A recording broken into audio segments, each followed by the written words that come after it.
picture this. Yeah.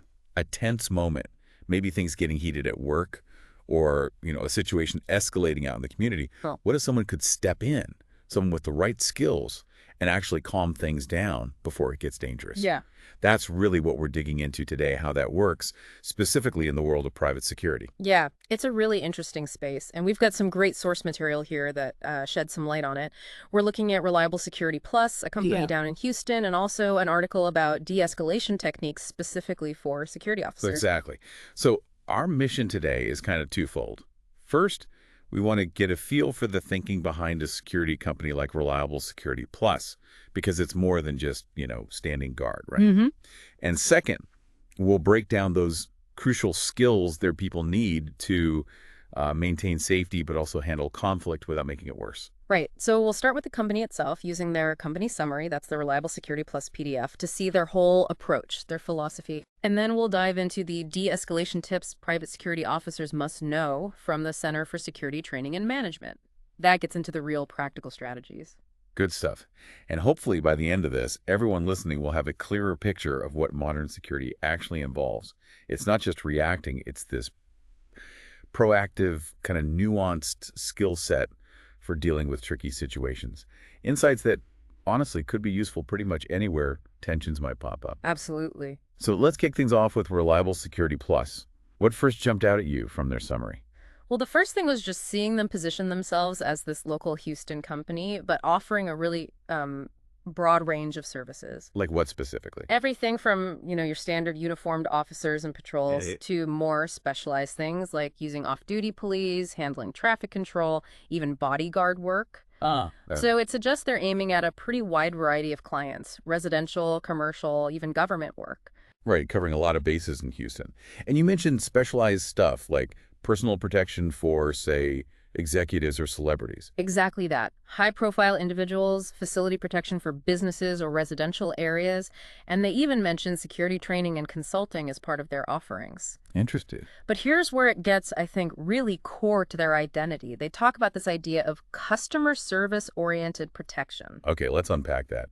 What does that seem to mean for them? Well, it sounds like they're trying to blend the typical security tasks, surveillance, patrolling, managing crises, with being, actively helpful and professional when dealing with clients or guests. So it's that intentional mix. Security and service, not just the strong, silent type, maybe. Yeah, exactly. Less of that purely reactive force image and more like someone integrated into the environment who's also approachable. And their mission statement really leans into this. They talk about reestablishing the status quo, basically keeping things calm and normal. And they plan to do that by providing exceptionally trained, well-groomed, reliable people. And here's a key bit, at an affordable rate. Okay, affordability is mentioned. Yeah, and they frame safety and security as basic human rights. They even use the phrase duty with a smile. Duty with a smile. That's memorable for a security company, isn't it? It is. It really hammers home that customer-facing, approachable vibe they seem to be going for. Positive interactions, even in a security role. Right, which you don't always associate with security. For sure. And then their vision statement kind of zooms out. They're aiming for a safer workplace, community, and government overall. But they stress that this happens through collaboration. Collaboration? Between who? Between their business partners, community leaders, law enforcement, and importantly, contract security firms like themselves, all working together. So it's not just about what they do in isolation. It's about contributing to this larger safety network.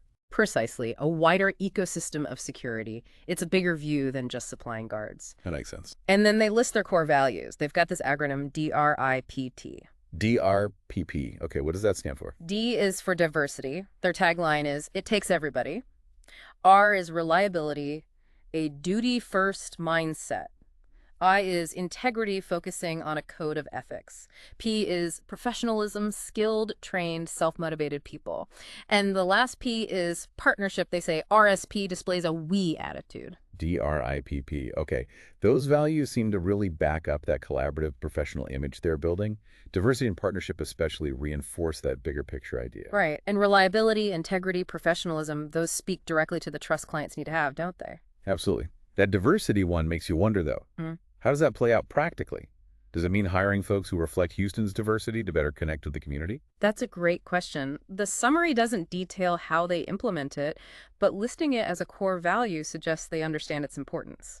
Maybe having diverse experiences on the team helps in different situations, like de-escalation or just relating to different people. Could be. And reliability, that duty first thing probably points to like rigorous training and making sure people show up and are ready. You'd assume so, being dependable when it counts. Okay, so that gives us a really good sense of reliable security plus their philosophy, their values. Let's switch gears now to those de-escalation techniques. This feels like where the rubber meets the road, right? Taking that duty with a smile and making it work when things get tense. Absolutely. And the article from the Center for Security Training really jumps right into why these skills are so important. It's not just a nice to have, they frame it as essential for workplace safety because unresolved conflict, well, it can escalate badly, property damage, or worse. Right, potentially life-threatening situations. And the article makes some strong points for why this training is vital. Obviously, preventing violence is huge. But also, it builds resilience. Employees probably feel safer knowing there are people trained to handle things calmly. Yeah, that confidence factor is important. And like the article says, these skills can literally save lives, both the potential victims and maybe even the person who's escalating. They also make a good point about how these techniques are valuable when dealing with people who might be having mental health challenges. That's a really important dimension. I wonder, do the tactics need to change much depending on why someone is escalating? Like mental health crisis versus just pure anger. That's a nuanced point. My guess is the core ideas listening, empathy are still key, but maybe the approach needs even more patience, less direct confrontation. Focusing on safety and avoiding triggers might be even more critical. Makes sense. The article also stresses how verbal de-escalation helps manage problems calmly overall, minimizing damage, preventing injury, avoiding the need for physical force if possible. That benefits everyone. It really points towards a more sophisticated way of thinking about security work. Okay, so the article then gets into spotting the warning signs. What were some of the big ones they mentioned? Well, there are the pretty obvious ones, right? Direct threats, someone bragging about violence they've done before, yelling, swearing, getting right up in your personal space. Yeah, the aggressive stuff. Finger pointing, heavy breathing, flared nostrils, clenched fists. Those are definite red flags that things are getting dangerous. Those are pretty clear signals, yeah. But the article also mentions some less obvious signs that are still important. Like what? Things like a really high-pitched tone of voice, laughing at weird times, maybe deliberately not making eye contact, or just generally tense, rigid body language. Ah, okay. The subtler stuff. Makes you think those could be easy to miss if you're not paying close attention. Exactly. And missing those might mean missing a chance to step in earlier before it gets to the yelling and fist-clenching stage. It really highlights how observant security folks need to be. Good point. Need to read the whole situation, not just the loudest parts. Right. Which leads us into the core of it. The actual steps for de-escalation. The first one they emphasize is preparation. What does that look like in this context? Preparation seems absolutely foundational. It's about having plans, protocols, so you're not just winging it when things get hot. That means knowing when to call for backup, understanding the rules around using force, which should always be, the last option. The very last resort, yeah. And having communication strategies practiced for stressful moments. The article also talks about learning from past situations and doing regular, consistent training. Basically, a prepared officer is more likely to stay calm and make good decisions. That makes total sense. Having that plan, that training, it builds the confidence to handle things effectively. Okay, next step, listening. Why is that so critical? Because fundamentally, someone who's angry or upset often just wants to feel heard, like really heard. So active listening means letting them vent as long as it's safe, obviously without interrupting, making eye contact so they know you're engaged, and trying to genuinely get where they're coming from. A key part is repeating back what they said, maybe paraphrasing it, to show you're actually processing it. Right. That validation of just being heard can take a lot of the heat out of a situation right away, which connects to the next step, empathizing. How do you show empathy effectively here? Empathy here is about trying to understand their feelings, their position, without necessarily agreeing with their behavior or saying the situation is okay. It's acknowledging their emotions. I can see you're really frustrated, without judgment. Okay. And presenting yourself as someone who wants to help find a solution, not just be an authority figure telling them what to do. That can really change the dynamic. Yeah, shifting from authority to ally, in a sense, that can be disarming. Okay, then comes communication. What's key there? It's not just what you say, but how you say it. Tone of voice is huge, keeping it calm even.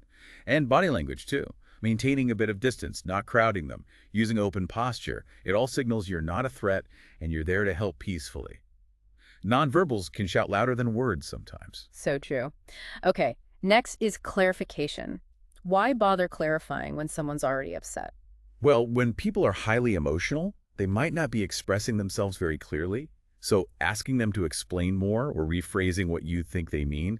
Okay, so if I understand correctly, you're upset because helps them maybe organize their thoughts better. Ah, okay. It also proves you're really trying to understand. And if you get interrupted, summarizing their points before you continue can help get things back on track. Sometimes just clarifying helps them see the situation a bit differently too. It creates space for clearer thinking, yeah. Then there's the step. Ask. What kinds of questions work? If someone's clammed up or resistant, the article suggests using short, open-ended questions. Or even just asking them to walk you through what happened. It can kind of gently shift their focus or just get them talking, which is the first step toward finding a way forward. Right, a low-pressure way to open the door. Following that is collaboration. How do you make it feel like you're working together? By literally saying it sometimes. Using phrases like, okay, let's see how we can figure this out, or how can we work together to fix this? Mm-hmm. It emphasizes you're on the same side, trying to find a positive outcome. It reduces that feeling of opposition and aims for resolving things without needing to escalate force. That we language, yeah, that can be really powerful. Okay, the next one might feel a bit odd for security. Apologizing. When would that possibly fit? It's about showing respect and empathy. If something genuinely went wrong or if there's a legitimate reason for their frustration, a sincere apology can be incredibly disarming. Even if you don't agree with how they're reacting? Yeah, you can apologize for the situation that caused their anger, even if not for their specific actions. I'm really sorry you've had this frustrating experience. It acknowledges their feelings and can take the wind out of their sails. Okay, validating their experience makes sense. And the last technique mentioned is suggesting, not demanding. Why that difference? Because someone who's already agitated is likely to push back hard against direct orders. It feels controlling. Right. So instead of, you need to come with me, maybe try, would you be willing to step over here so we can talk more privately? It gives them a choice, a sense of agency, even in a tough spot. Offering options instead of ultimatums. Exactly. It avoids making them feel cornered, which can just make things worse. You're suggesting a path forward, collaboratively. Okay, wow. That's a really comprehensive set of tools there. Preparation, listening, empathy, communication, clarifying, asking, collaborating, apologizing, suggesting. It really is. And when you think back to Reliable Security Plus and their whole customer service-oriented protection thing and those DRPP values, Yeah. you can see how these de-escalation skills fit right in, can't you? Absolutely. The company philosophy seems to provide the foundation, the why, and these techniques are the how their officers can actually live up to that philosophy on the ground. It's a connected approach. Yeah, it seems very integrated. So, wrapping things up a bit, we've seen how a company like Reliable Security Plus is thinking about security not just physically, but with this customer focus, built on values like professionalism, integrity, partnership. Right. And then we explored these really concrete de-escalation tactics, skills that, frankly, anyone could probably benefit from learning, not just security officers. It boils down to being prepared, truly listening, trying to empathize, and communicating carefully. It really does. And it makes you think about your own life, doesn't it? How could using some of these ideas, really listening, trying to see the other side, staying calm, change how you handle difficult conversations? This ability to de-escalate, it's more than just a job skill. It feels like a life skill for building better relationships and just navigating conflict generally. I completely agree. And maybe a final thought to leave people with. If a security company is building its whole philosophy around duty with a smile and prioritizing de-escalation, what does that signal about how our broader understanding of safety and security might be evolving? Good question. Is true security just about stopping threats? Or is it maybe also about actively building understanding, improving communication, essentially fostering calm?